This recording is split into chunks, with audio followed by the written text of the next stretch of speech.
Next practice set में आपका स्वागत है। चलिए स्टार्ट करते हैं आज की क्लास। देखिए पहला क्वेश्चन है हमारा, औपचारिक जो सामाजिक नियंत्रण के साधन है वो कौन कौन से हैं। देखिए औपचारिक नियंत्रण के साधन जो है वो संस्थागत संगठन या औपचारिक जो प्राधिकरण होते हैं इनके द्वारा किया जाता है।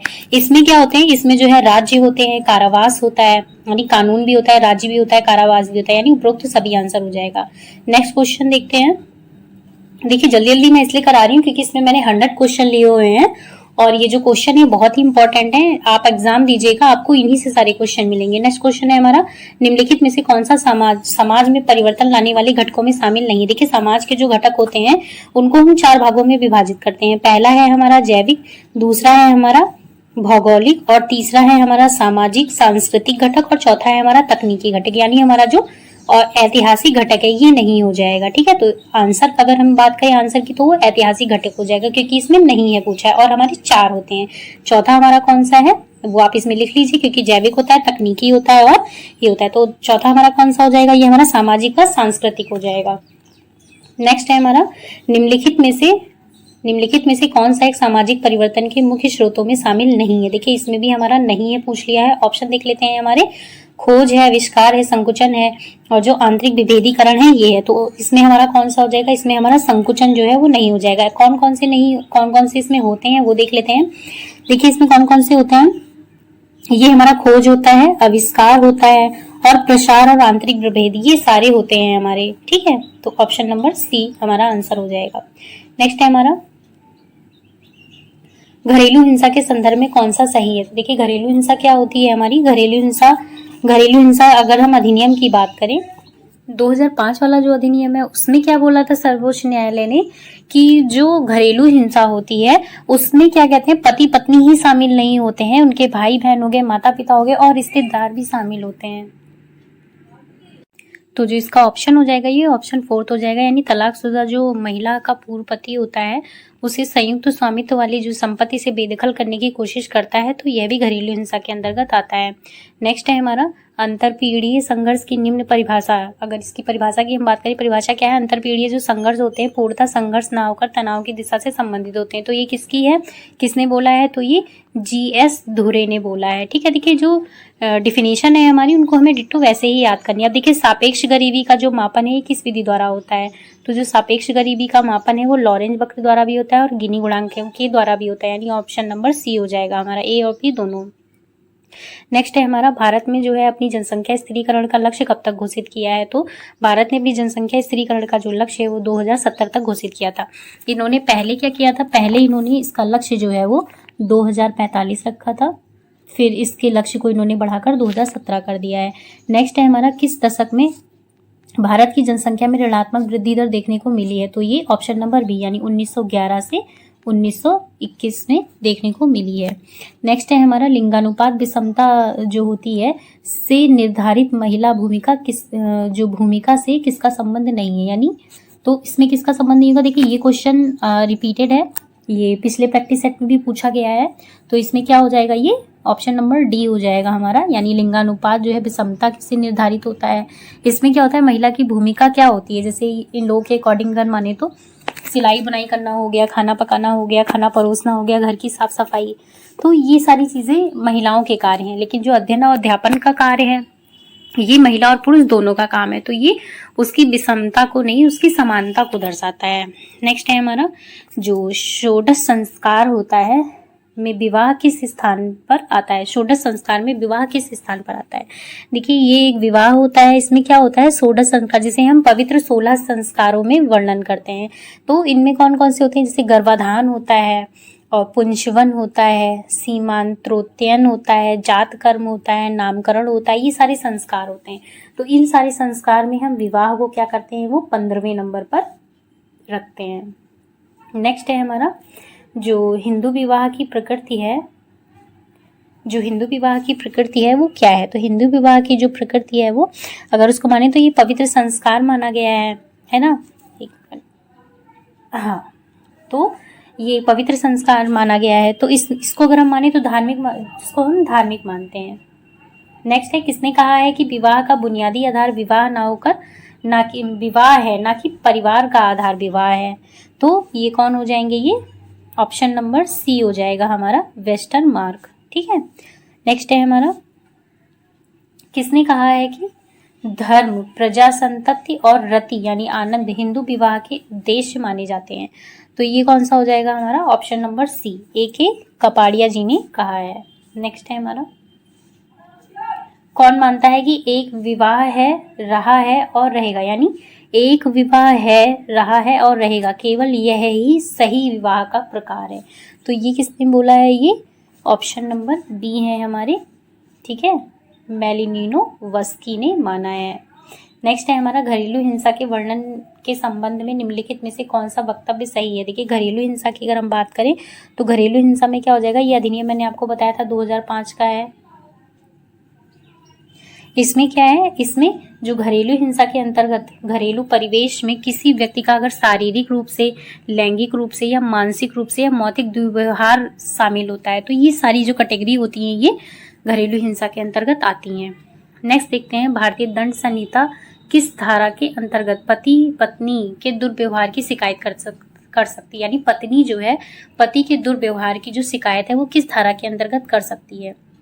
तो वो धारा हमारी हो जाएगी 497, यानी फीमेल्स को 497 ये धारा दी गई है जिसके अंतर्गत वो इसकी शिकायत कर सकती हैं अगर उनका हस्बैंड उनसे दुर्व्यवहार करता है।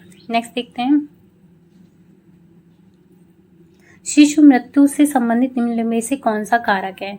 हमारे कोट दिए हुए हैं और ये ऑप्शंस दिए हुए हैं, इनसे हमें लगाना है। तो देखिए, पहला है जन्म के समय कम वजन, अस्पताल में प्रसव सुविधा का अभाव, गर्भवती माता का पोषण परक है स्थिति, या गर्भ निरोधक गोलियों का उपाय। तो इसमें क्या हो जाएगा? ऑप्शन नंबर डी हो जाएगा हमारा, यानी पहला, दूसरा और तीसरा हो जाएगा। ठीक है, ये तीनों जो होती है ये शिशु मृत्यु दर में इनका योगदान होता है, ना कि ऑप्शन नंबर डी में। ठीक है, मतलब ये वाला डी में नहीं होगा, बाकी ये तीनों हो जाएंगे, ऑप्शन नंबर डी। नेक्स्ट है हमारा, जनसंख्या विस्फोट से क्या तात्पर्य है? तो देखिए, जनसंख्या विस्फोट, जब किसी देश की जनसंख्या की जो मृत्यु दर में कमी होती है तो बाल मृत्यु दर में कमी होती है, और जन्म दर और जन्म प्रत्याशा में वृद्धि होती है। तो उनमें क्या होता है? सबके संयुक्त प्रभाव के कारण जनसंख्या में तेजी से वृद्धि होती है। इस स्थिति को जनसंख्या विस्फोट कहा जाता है। ठीक है, तो अगर हम इसकी बात करें तो क्या हो जाएगा? ये ऑप्शन नंबर सी हो जाएगा, यानी जन्म तथा मृत्यु दर में अभूतपूर्व परिवर्तन। और इसकी बात करें 1951 से 1981 तक तो के दशकों में भारत की जो जनसंख्या विस्फोट की अवधि के रूप में जाना जाता है। यानी इस सन को फिर से देख लेते हैं, 1951 से 81 तक को जनसंख्या विस्फोट की जो है अवधि माना जाता है। नेक्स्ट है हमारा, महिला स्वयं सिद्धि जो योजना है ये किससे संबंधित है? तो महिला स्वयं सिद्धि जो योजना है ये हमारी इंदिरा गांधी योजना के नाम से जानी जाती है। ठीक है, और इसमें क्या होता है? इसे 20 अगस्त 1995 ठीक है में 200 विकास खंडों में प्रारंभ किया गया था। बाद में इस योजना का नाम जो है वो स्वयं सिद्धि योजना कर दिया गया। इस योजना में क्या होता है? महिलाओं के विकास एवं सशक्तिकरण हेतु संबंधित योजना है ये। ठीक है, तो ऑप्शन नंबर सी हो जाएगा हमारा। क्या है ये? महिलाओं का जो सामाजिक आर्थिक सशक्तिकरण होता है इससे संबंधित ये योजना है। नेक्स्ट है हमारा, भारत में महिलाओं को सशक्त बनाने हेतु महिला नीति कब आई थी? तो जो महिला नीति है वो 2001 में आई थी, ऑप्शन नंबर बी हो जाएगा। है हमारा, निम्नलिखित में से दलित नारीवाद के क्षेत्र में किसका योगदान रहा है? तो वो शर्मिला रेगे जी हो जाएंगी। शर्मिला रेगे जी का जो है वो दलित नारीवाद के क्षेत्र में बहुत ही महत्वपूर्ण योगदान रहा है। नेक्स्ट क्वेश्चन है हमारा, निम्नलिखित में से कौन सा उत्पीड़न विहित अपराध की श्रेणी में आता है? देखिए, उत्पीड़न विहित अपराध की श्रेणी में जो है वो वेश्यावृत्ति आता है। नेक्स्ट है हमारा, निर्धनता की परिभाषा सामान्यतः 2 पद्धतियों से की जाती है। तो वो 2 पद्धतियां कौन कौन सी हैं? तो वो निरपेक्ष और सापेक्ष 2 पद्धतियां हो जाएंगी। नेक्स्ट है हमारा निम्नलिखित में से कौन सा भारत में निर्धनता का कारण है। तो भारत में निर्धनता के ये सभी कारण माने जाते हैं, जैसे कि प्राकृतिक संसाधनों की कमी होता है, प्राकृतिक विपत्तियां होते हैं, कृषि का पिछड़ापन होता है और बेरोजगारी होता है। ये सारे जो कारण हैं। और इसके अलावा भी अगर हम देखें तो जो ये उच्च स्तर की जो निरक्षरता है, जो कि लोग पढ़ नहीं पाते हैं, या प्राकृतिक विपत्तियां हैं, ये सारी भी चीजें जो है ये हमारे उसके कारण है। और जनकाधित्य भी होता है, जैसे कि जनसंख्या वृद्धि भी होता है। तो ये सारे कारण भी हमारे भारत में निर्धनता के होते हैं। नेक्स्ट है हमारा निम्नलिखित में से सर्वप्रथम सामाजिक नियंत्रण शब्द का प्रयोग किसने किया था। तो वो E.A. रॉस ने किया था। ठीक है, E.A. रॉस ने किया था। अगर पूछ ले कि कौन सी बुक में और कहाँ पे किया था, तो ये बुक का नाम है हमारा सोशल कंट्रोल। ठीक है, इस बुक के अंदर इन्होंने जो है यूज किया था। नेक्स्ट है हमारा क्वेश्चन है हमारा निम्नलिखित में से सामाजिक अभिकरण कौन से होते हैं। तो देखिए, राज्य के जो सामाजिक नियंत्रण का जो प्रभावशाली औपचारिक अभिकरण होता है, ठीक है, तो इसमें कौन कौन से होते हैं, जैसे पुलिस हो गया, न्यायालय हो गया, जेल एवं कानून द्वारा जो कानून होता है, और इसके अलावा जो है वो भू क्षेत्र में सामाजिक नियंत्रण बनाए रखता है, यानी जो समाज विरोधी तत्वों को और अपराधियों पर जो है अंकुश लगाता है, यानी उन्हें दंड देता है। तो वो सारे अभिकरण जो है वो सामाजिक अभिकरण कहलाते हैं। ये किस में आते हैं, ये राज्य के अंतर्गत आते हैं। नेक्स्ट है हमारा सामाजिक डार्विनवाद में निम्नलिखित में कौन सा आता है। तो वो उद्विकास आता है, उद्विकासी जो होते हैं वो आते हैं। नेक्स्ट है हमारा निम्नलिखित में से कौन सामाजिक परिवर्तन का जो अवरोधक नहीं है। देखिए, जो ये आर्थिक प्रतिस्पर्धा है, जब प्रतिस्पर्धा ही हो जाएगी तो वो विरोधक कैसे होगी, वो तो और उसको प्रोत्साहित करती है। नेक्स्ट हो जाएगा हमारा 19वीं सदी के दौरान समाजशास्त्रीय चिंतन में किस अवधारणा का प्रभुत्व था। तो वो किसका हो जाएगा, ये उद्विकास का हो जाएगा। नेक्स्ट है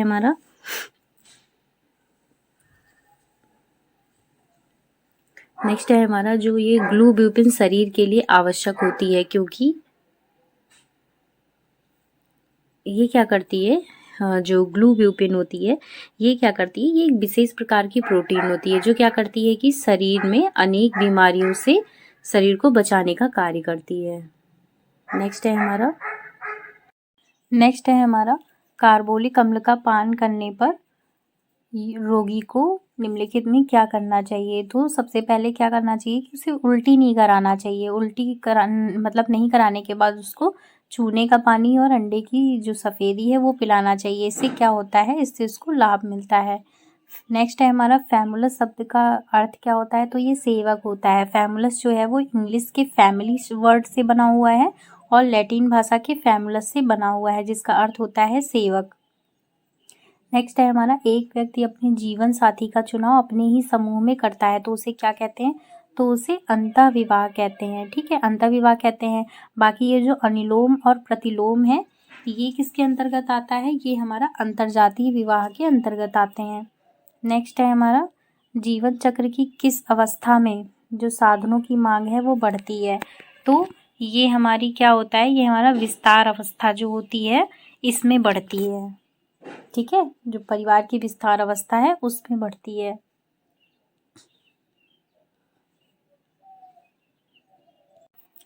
नेक्स्ट है हमारा ये कथन किसका है, संयुक्त परिवार में दाम्पत्य प्रेम के विकास का अवसर कम होता है। तो ये डॉक्टर राजेंद्र प्रसाद का कथन है। नेक्स्ट क्वेश्चन है हमारा विवाह अधिनियम जो विवाह अधिनियम वर्ष है ये किस अवस्था में रखी गई थी, यानी 18 वर्ष किस अवस्था में रखी गई थी। तो वो रखी गई थी 1955 में। इसमें क्या किया गया था कि जो मेल की एज है वो 21 वर्ष और फीमेल की जो एज है वो 18 वर्ष रखी गई थी। नेक्स्ट है हमारा निम्नलिखित में से कौन सा एकाकी परिवार का लाभ नहीं है। तो वो कौन सा हो जाएगा, सामाजिक सुरक्षा जो होती है वो एकाकी परिवार में नहीं होती है। नेक्स्ट है हमारा उस विटामिन का नाम बताइए जिसकी कमी से अत्यधिक खून बहने लगता है। तो वो कौन सा विटामिन हो जाएगा, वो विटामिन के हो जाएगा। ठीक है, नेक्स्ट है हमारा निम्नलिखित में से कौन सा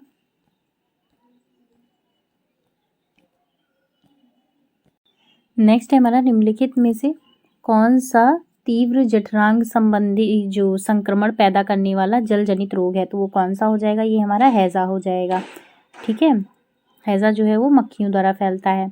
नेक्स्ट है हमारा बड़ी माता यानी स्मॉल पॉक्स जिसको हम कहते हैं कि टीके का आविष्कार किसने किया था, तो ये किसने किया था, ये एडवर्ड जेनर ने किया था। नेक्स्ट है हेपेटाइटिस ए जो होता है इसका कारण क्या है, तो इसका कारण जो है वो विषाणु यानी वायरस होता है। नेक्स्ट है हमारा डॉपलर द्वारा जो है वो गर्भस्थ शिशु के हृदय की जो प्रथम ध्वनि है इसको कब सुना जा सकता है, तो ये हो जाएगा हमारा जो डॉपलर ने इनकी जो बताई थी वो 10 से 12 सप्ताह की बताई थी। ठीक है, 10 से 12 सप्ताह, तो ऑप्शन नंबर डी हो जाएगा हमारा। नेक्स्ट देखते हैं जो मनुष्य की सामान्य गर्भावधि होती है ये कितनी होती है, तो ये अगर जो हम दिन में बात करें वैसे तो 9 महीने रहती है, लेकिन अगर हम इसमें डेज की बात करें तो वो 280 दिन रहती है। ठीक है, नेक्स्ट है हमारा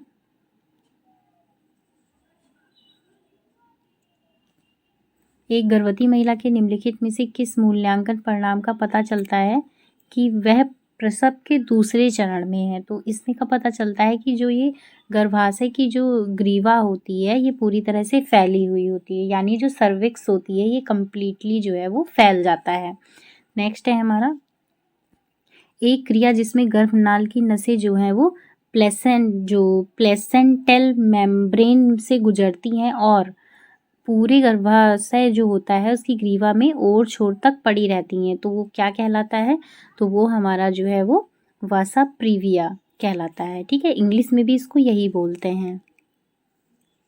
नेक्स्ट है हमारा इनमें से क्या योनि क्षरण का लक्षण नहीं है, तो ये कौन सा हो जाएगा, ऑप्शन नंबर बी यानी योनि की जो दीवारें हैं उनका पतला होना।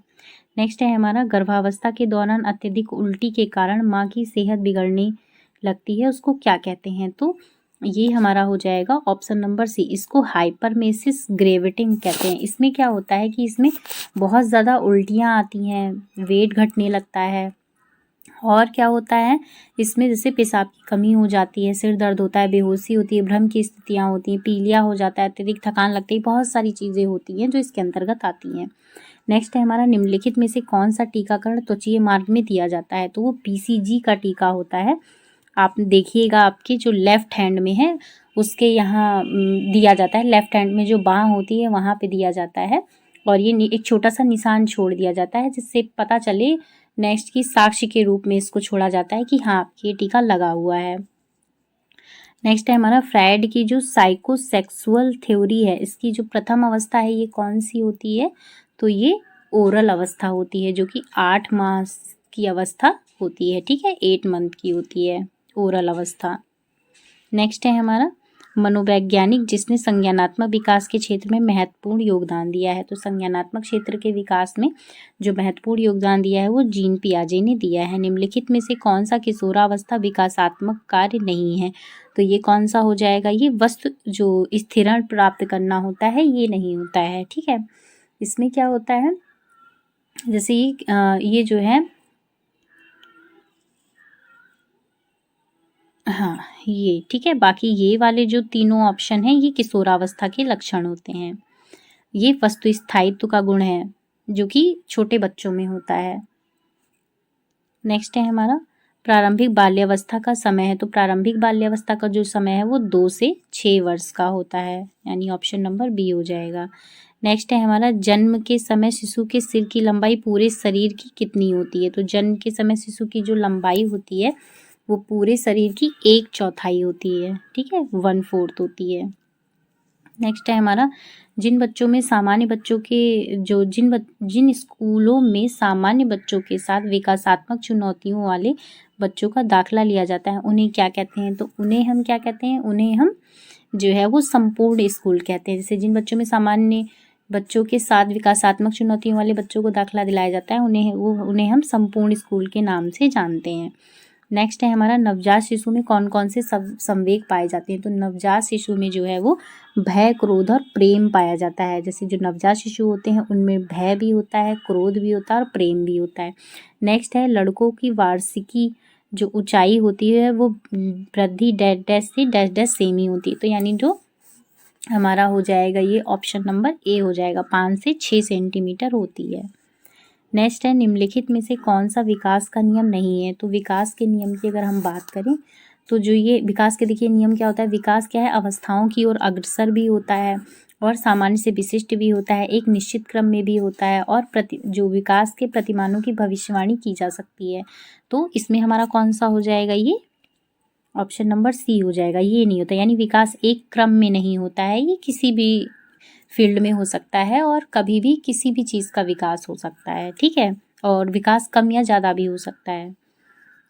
नेक्स्ट है मिल्क शेक किसका उदाहरण है, तो मिल्क शेक जो है वो संपूर्ण आहार का उदाहरण है, क्योंकि मिल्क जो होता है वो अपने आप में संपूर्ण आहार है, तो मिल्क शेक क्या हो जाएगा, वो संपूर्ण आहार की श्रेणी में। नेक्स्ट है हमारे कमेलिया नामक वृक्ष की पत्तियों को सुखाकर क्या बनाई जाती है, तो वो चाय बनाई जाती है। नेक्स्ट है हमारा अनाज की पिसाई से चमकाने से, मतलब जो अनाज की पिसाई होती है उसको चमकाने से कौन सा विटामिन जो है वो नष्ट हो जाता है, तो विटामिन बी नष्ट हो जाता है। नेक्स्ट है सब्जियों के रेशे छूने में डैश डैश होते हैं, तो जो सब्जियों के रेशे होते हैं वो छूने में क्या होते हैं, वो ठंडे होते हैं।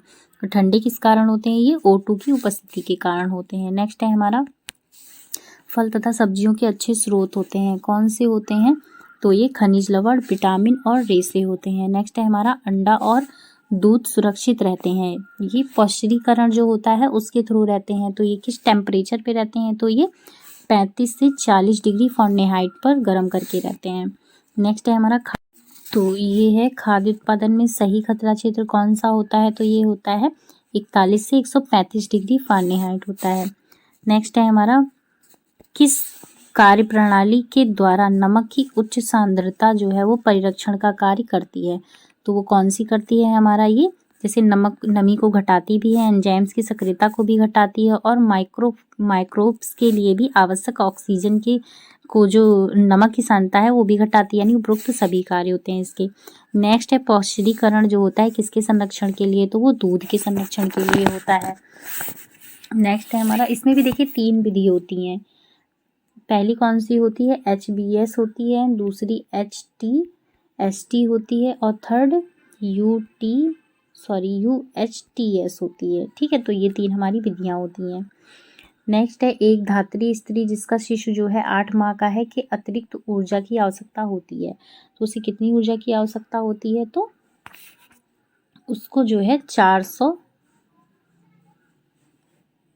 किलो कैलोरी की आवश्यकता होती है। नेक्स्ट है हमारा बच्चे के जो आहार में अनुपूरक भोजन की शुरुआत किस उम्र में होनी चाहिए, तो किस उम्र में होनी चाहिए, वो 6 माह के आसपास हो जानी चाहिए। नेक्स्ट है हमारा प्रयोगशाला में कार्य करते समय बच्चों को किस दृष्टिकोण का विकास होता है, तो किस दृष्टिकोण का विकास होता है, ये वैज्ञानिक दृष्टिकोण का विकास होता है। नेक्स्ट है सभी संस्कृतियों में शिशु लगभग एक समान आयु में बलुलाना प्रारंभ कर देता है, जो इंगित करता है कि व्यवहार का जो व्यवहार है वो प्रभावित होता है, किस में प्रभावित होता है, तो वो परिपक्वता द्वारा व्यवहार प्रभावित होता है। नेक्स्ट है ब्रूनर के अनुसार बालक की जो मानसिक अनुभूतियों का तरीका है वो कौन सा नहीं है, तो वो कौन सा नहीं हो जाएगा, ये हमारा मूर्त संक्रियात्मक हो जाएगा, ठीक है।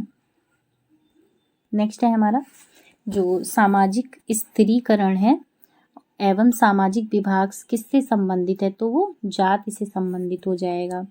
नेक्स्ट है हमारा DPT का जो विस्तार है ये किसके होता है, यानी इसका फुल नाम पूछा है, तो ये कौन सा हो जाएगा हमारा, ऑप्शन नंबर A डिप्थीरिया, यानी जो ये होता है पर्ट्यूसिस टेटनस, ठीक है। नेक्स्ट है कुकर खांसी से बचने के लिए कौन सा टीका लगाया जाता है, तो वो DPT का टीका लगाया जाता है, ठीक है, इसको हम काली खांसी के नाम से भी जानते हैं। नेक्स्ट है हमारा शिशु द्वारा मुंह से भोजन निकालने का क्या अर्थ होता है, तो जो बच्चे मुंह के द्वारा भोजन निकालते हैं इसका अर्थ क्या होता है, इसका अर्थ होता है कि वह संतृप्त है और भूखा नहीं है। नेक्स्ट है हमारा वह बालक जो दोनों हाथों का प्रयोग करता है वो क्या कहलाता है, जो बालक होते हैं दोनों हाथों का यूज करते हैं वो क्या कहलाते हैं, वे उभयहस्त, यानी दोनों हाथों का प्रयोग कर लेते हैं, उन्हें हम उभयहस्त कहते हैं। नेक्स्ट है हमारा किसके दूध में थोड़ी चीनी डाल दी जाए तो वह और कुछ बसा निकाल दी जाए तो वह माँ के दूध जैसा हो जाता है, तो वो हमारा बकरी का दूध होता है। नेक्स्ट है शिशु में माँ के जो प्रतिजीवियों में पाई गई निष्क्रिय जो कृत्रिम प्रतिरक्षा है डेड डेज तक आ जाती है, तो वो कब तक आ जाती है, तो ये हमारी ऑप्शन नंबर बी 3 से 6 महीने में आ जाती है। नेक्स्ट क्वेश्चन है हमारा प्रसव के बाद शिशु की जो नाल को है वो कब काटा जाता है, तो वो कब काटा जाता है, वो जब उसमें स्पंदन रुके तब काट दी जाती है। नेक्स्ट है हमारा गर्भकालीन जो है विषाक्तता है तो वो संबंधित होती है, किससे संबंधित होती है, वो उपरोक्त सभी से संबंधित होती है। सूजन भी होता है, उच्च रक्तचाप भी होता है, नहीं सभी होता है। नेक्स्ट है हमारा प्रसव का कौन सा प्रकार नहीं है, तो इसमें कौन सा हो जाएगा, ये संभाव्य प्रसव नहीं होता है, प्राकृतिक भी होता है, इंस्ट्रूमेंटल भी होता है और जटिलतापूर्ण प्रसव भी होता है। नेक्स्ट है कितने माह तक कोशिका विकास को भ्रूण कहा जाता है, तो कितने कहते हैं, 2 माह के कोशिका भ्रूण को हम गर्भ कहते हैं। नेक्स्ट है अंडोत्सर्जन के बाद बचे हुए जो ग्रैन्युलोसा और थीका इंटरना कोशिका बनाती हैं वो क्या होती हैं, तो ये हो जाएगा हमारा नंबर 1 यानी कार्पस हो जाएगा। ठीक है, कार्पस ल्यूटियम। नेक्स्ट है बासी ब्रेड में आमतौर पर डैश का असर होता है, तो किसका असर होता है, मोल्ड का असर होता है। नेक्स्ट है हमारा एक स्नैक जो देता है 12 ग्राम कार्बोहाइड्रेट 3 ग्राम वसा, वह शरीर की कितनी किलो कैलोरीज देगा, तो वो कितनी किलो कैलोरीज देगा, तो वो 75 किलो कैलोरीज देगा। ठीक है, नेक्स्ट है हमारा केंद्रीय नाड़ी संस्थान के लिए ऊर्जा का मुख्य स्रोत क्या है, तो क्या हो जाएगा हमारा ग्लूकोज। नेक्स्ट है हमारा त्वचा झुर्रियाँ युक्त एवं उनका रंग पीला होना लक्षण प्रदर्शित करता है, किस चीज़ का प्रदर्शित करता है, तो वो हमारा कुपोषण का है। नेक्स्ट है हमारा अभिकथन है, जिसमें अभिकथन कौन कौन से दिए, एंटीऑक्सीडेंट के उत्तम साधन वाले जो खाद्य पदार्थ ग्रहण करने से कैंसर की संभावना कम हो जाती है। कारण दिया है हमारा एंटीबॉडी जो एक्सीडेंट है वो क्या है, ऑक्सीडेंट है वो क्या है, रक्त प्रणाली में बहने वाले जो फ्री रेडिकल्स को निष्प्रभावी कर देते हैं। इसमें कूट क्या दिए हुए हैं, ए और आर दोनों सही हो जाएंगे, इसको आप पढ़ लीजिएगा। तो इसमें क्या हो जाएगा हमारा ऑप्शन नंबर ए यानी दोनों सही हो जाएंगे। नेक्स्ट है पोषण यानी आहार के जनक कौन है, तो पोषण यानी आहार के जनक कौन हो जाएंगे हमारे लेवाइजर। नेक्स्ट है जल की कठोरता किसकी उपस्थिति के कारण होती है, तो जल की जो कठोरता है ये किसके कारण होती है, ये कैल्शियम सॉल्ट के कारण होती है। ठीक है, कैल्शियम सॉल्ट के कारण होती है। नेक्स्ट है हमारा जस्ता के लिए आवश्यक है, तो जस्ता के लिए क्या आवश्यक होता है, यानी जिंक की वृद्धि के लिए जो जिंक डैडस आवश्यक होता है किसकी वृद्धि के लिए। नेक्स्ट है विटामिन D3 को किस नाम से जाना जाता है, तो विटामिन D3 को हम ऑप्शन नंबर ए हो जाएगा कॉलिक कैल्सिफेरॉल के नाम से जानते हैं। नेक्स्ट है एक नवजात द्वारा आसानी से पचित होने वाले मुख्य कार्बोहाइड्रेट कौन से हैं, तो वो कौन से हो जाएंगे हमारे ऑप्शन नंबर बी फ्रैक्टोज। ठीक है, सॉरी गलत है, फ्रैक्टोज नहीं लैक्टोज होगा। ठीक है, मिसप्रिंट हो गया है यहाँ पे, तो ये लैक्टोज हो जाएगा। इसमें देखिए क्या होता है, एक नवजात शिशु जो होता है तो वो आसानी से पाचित होने वाला जो मुख्य कार्बोहाइड्रेट होता है ये लैक्टोज होता है। ये क्या करता है, ये भोज्य पदार्थ जो है ये लैक्टोज ये दूध में पाया जाता है, तो दूध में कुछ पदार्थ जो पूर्णतः घुलित अवस्था में रहते हैं और कुछ कोलाइड और कुछ पायस जो अवस्था में विद्यमान रहते हैं।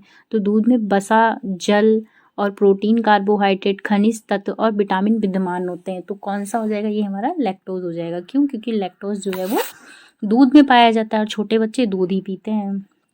नेक्स्ट है हमारा दूध में कौन सा प्रोटीन पाया जाता है, तो देखिए दूध में कौन सा प्रोटीन पाया जाता है, ये केसिन नामक प्रोटीन पाया जाता है। अब इसमें मात्रा की बात करें तो इसमें 82% जो है वो कैल्शियम पाया जाता है ना, और 5.7 जो है वो कार्बोहाइड्रेट पाया जाता है। नेक्स्ट है हमारा पकाने में किस तेल में सबसे अधिक आवश्यक बसीय अम्ल होते हैं, तो पकाने के लिए जो आवश्यक अम्ल होते हैं वो किसमें होते हैं, मूंगफली के तेल में होते हैं।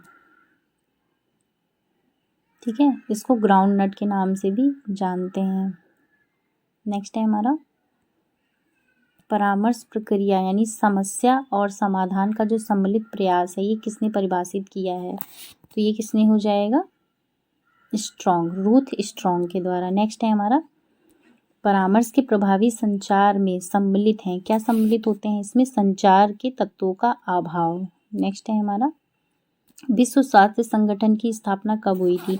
तो विश्व स्वास्थ्य संगठन की जो स्थापना है यानी WHO की जो स्थापना है वो 7 अप्रैल 1948 में हुई थी। ऑप्शन नंबर डी हो जाएगा। नेक्स्ट है हमारा यूनिसेफ के जो कार्यकारी निर्देशक हैं ये कौन है? तो ये कौन हो जाएंगे हमारे? ये कैथरीन रसेल हो जाएंगे। नेक्स्ट है हमारा संयुक्त राष्ट्र जनसंख्या कोष द्वारा यानी UNFPA द्वारा जारी जो आंकड़ों के अनुसार प्राथमिक शिक्षा में जो सकल नामांकन जो है वैश्विक स्तर पर वो कितने % है? वो 91% है।